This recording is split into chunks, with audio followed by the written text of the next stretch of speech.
You've tuned into The Break Room, a weekly conversation about how the city of St. Augustine works, from those who do the work every day. Hosted by the City of St. Augustine's Communications Manager, Melissa Wissel, The Break Room offers a closer look at the city's programs and provides updates on current and upcoming projects. And now, your host for The Break Room, Melissa Wissel. Welcome to The Break Room. Thanks for stopping by.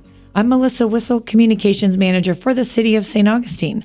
Joining me this week for the first time is Project Development Engineer Jonathan Foster. As part of the Public Works Engineering Division, Jonathan is responsible for reviewing just about any engineering plan that comes before city approval. Everything from private developments, utility projects, in-house capital improvements, as well as any individual projects that Jonathan is assigned. Jonathan, welcome to The Break Room. Yeah, thank you, Melissa. Thank you for having me. Let's get started. There's quite a bit that you are responsible for, day-to-day projects, developments within the city, but you also have an important role with what's happening over in West Augustine. There's a lot going on over there, utility projects. Why don't we get started with that? Sure. Over the last couple of years, the city's really ramped up many projects in the West Augustine area, particularly relating to sewer. And there have been a couple of sewer extensions that have been, well, one of which has been undertaken and completed at this point, and another one that's underway right now. We built some new sewer lines on West 2nd Street, which was, we were fortunate to secure a $400,000 grant from the state, which our state legislature, or our state representative, Cindy Stevenson, was instrumental in pushing for that. So I was fortunate to act as the engineer of record on that project and project manager. Mm-hmm. But so that was a good first successful project. It hooked up about 12 of the residents on that street, as well as allowing for future connections for any lots that may be developed. And down the road. Those are folks that are currently on septic. Right. They were all on septic tanks. Okay. So as part of this scope of work, there was work on private property to go and abandon the residents' septic systems, reconfigure the plumbing, tie them into the new sewer infrastructure. And so, it adds a whole nother angle to a project when you have to go onto private property and get that kind of clearance. Right. So, and are the residents receptive to this? Very much so. We had a 100% participation on 2nd Street.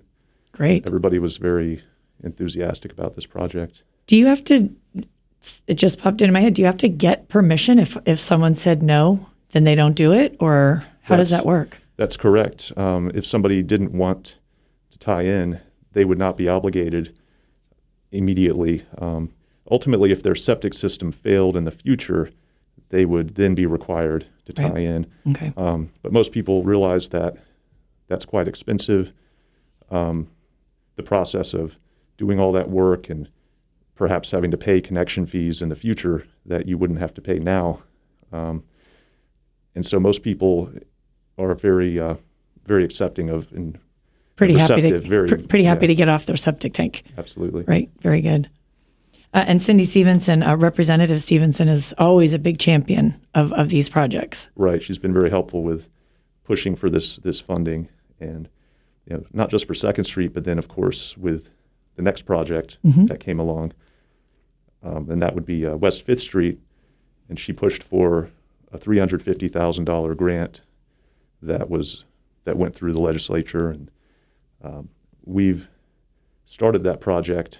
It's a much more extensive project that covers 3 blocks. Okay.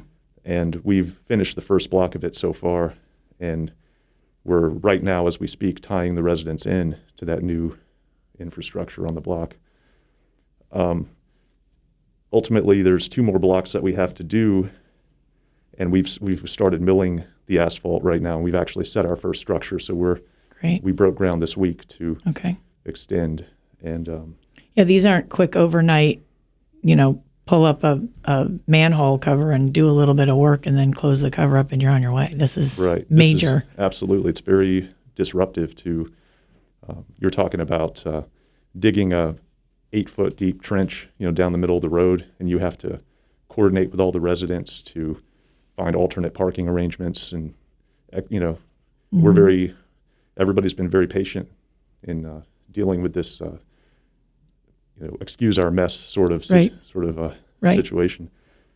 But also we realize that if we're going to do this, if we're going to tear up the road and disrupt traffic, we want to be thorough with our work. So if there are other things that need to be replaced or upgraded, then this would be the ideal time to do that. So on one of the blocks of 5th Street, there was a lack of adequate fire protection that we spotted. So there weren't any fire hydrants in the area, and the water main on that stretch of the road was small, and it was of a standard that wouldn't fly today necessarily for new construction. So we're upsizing that water main, and we're going to tie the residents into that. And that's a big deal too. Absolutely. Fire suppression or fire hydrant. Provide a access. New hydrant and expand the coverage in that area.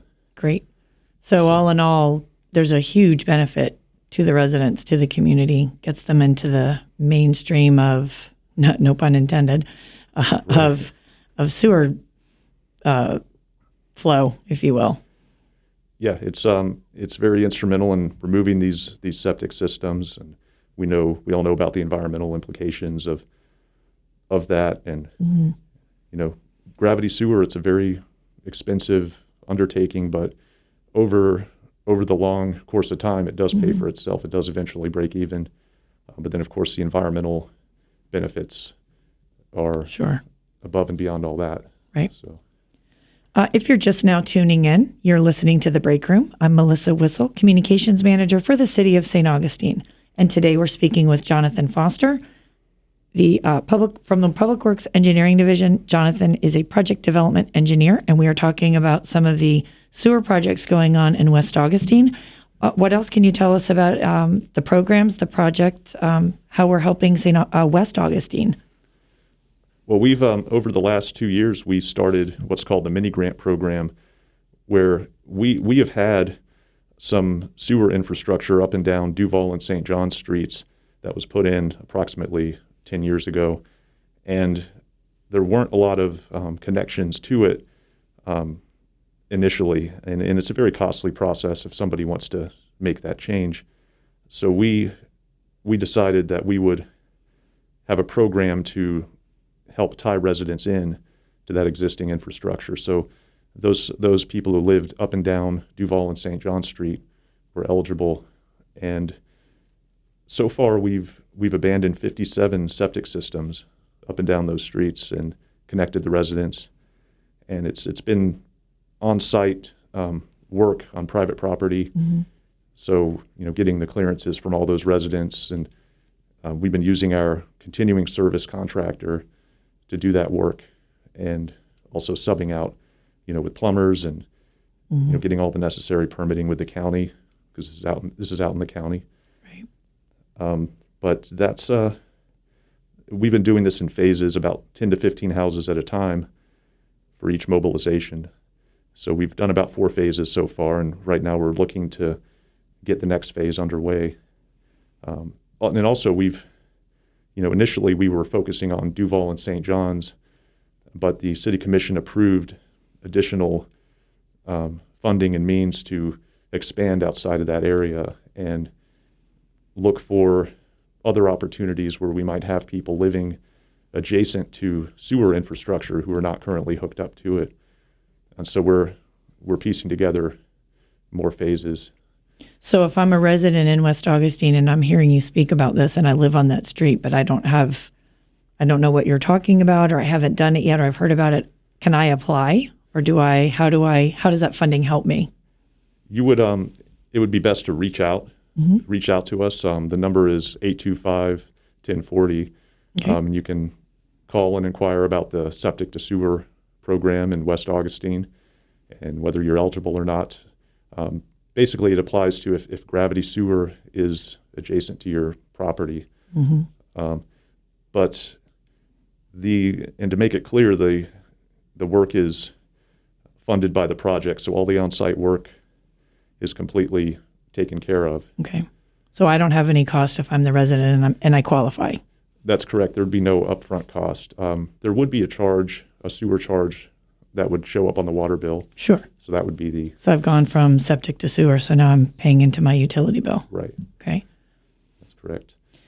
And when you say we've abandoned, that's sort of a funny term, but you're basically, what that means is you've gone in and you've taken that does the septic tank actually come up out of the ground and is removed, or does it left behind? What happens is we first have to pump out the septic system, and then we crush the bottom, and then we fill it with clean sand, clean fill, and then we grade above it. Okay. And then you have generally a mound, a drain field, which is a mound above the natural grade.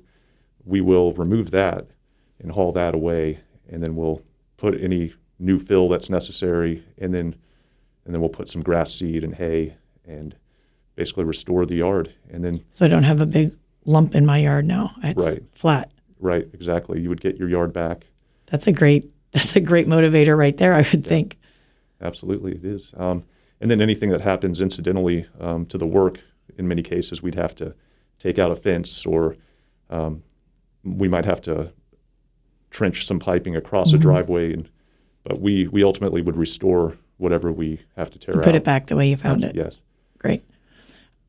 The work in West Augustine is very exciting for the residents over there. It sounds like not only just a great program from the standpoint of going from septic to sewer, but like you were mentioning, it's also an environmentally aware, a green program, great project. If residents live in the area and they want to find out if they qualify for the mini grant program, like you mentioned, they can call the Public Works at 825-1040. Before we go, Jonathan, there's one other project that we've been talking about around town. If people have been following the Fish Island project, we just completed a survey, getting some public input about some of the amenities and features of the property when it becomes available to use. Part of that is also we need a place to park. You're involved with that? Right. Yes. I've been enlisted to design the parking area for Fish Island. Right now, it's a big, beautiful plot of land that we all appreciate and are very happy to have spared. And so we need to create a small area where people can come and park their bikes. So we're keeping it of minimal impact. It's going to be right by the entrance, where there's currently some spoil pits that have been deposited there over time. So we're going to have to haul that away and level out the ground. And we're doing all the necessary permitting with the Water Management District. We're going to follow all of our rules to the T as far as stormwater design, because we're very mindful of any environmental impacts. We want to ensure that that all the stormwater requirements Drainage are met. and Yes. right. So again, just because you say we're going to put in a parking lot, it doesn't mean you just bulldoze the trees and lay down some pavement, blacktop. Right. It's underground drainage, making sure Right. flooding, any of that.